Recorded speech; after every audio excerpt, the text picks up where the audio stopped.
ماں اسلام کیا ہے؟ عاشقان رسول کا ایک مدنی قافلہ سنتوں کی تبلیغ کے لیے روس پہنچا تو وہاں کے ایک مسلمان نے یہ واقعہ روتے ہوئے بیان کیا۔ یہاں پر میری ملاقات ایک ایسے نوجوان سے ہوئی جو اپنے چہرے اور خود خول سے مسلمان لگ رہا تھا۔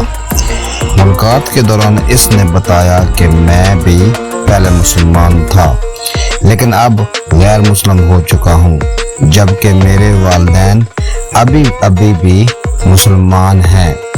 اپنے غیر مسلم ہونے کا واقعہ بتاتے ہوئے اس نے کہا کہ میرے مسلمان ہونے کی وجہ سے کالج کے نوجوانوں طلباء مجھ سے بار بار مذہب اسلام کے بارے میں سوالات کرتے، لیکن مغربی تہذیب و تعمیر کے ماحول میں پرورش ہونے کی بنا پر میں چونک کر رہ چکا تھا۔ روز کی پریشانی سے تنگ آ کر ایک دن میں نے اپنی ماں سے پوچھا، ماں مجھے بتاؤ کہ اسلام کیا ہے؟ مجھ سے کالج میں طلباء اس کے بارے میں پوچھتے ہیں تو میری ماں نے جواب دیا، مجھے تو خود معلوم نہیں کہ اسلام کیا ہے۔